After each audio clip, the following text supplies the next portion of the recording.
অবৈধ চোলাই মদের বিরুদ্ধে ফের অভিযান চালালো জটেশ্বর ফাঁড়ির পুলিশ।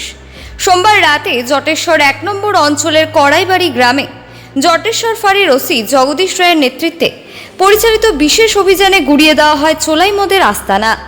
ওই অভিযানে এক ব্যক্তিকে আটক করা হয়েছে।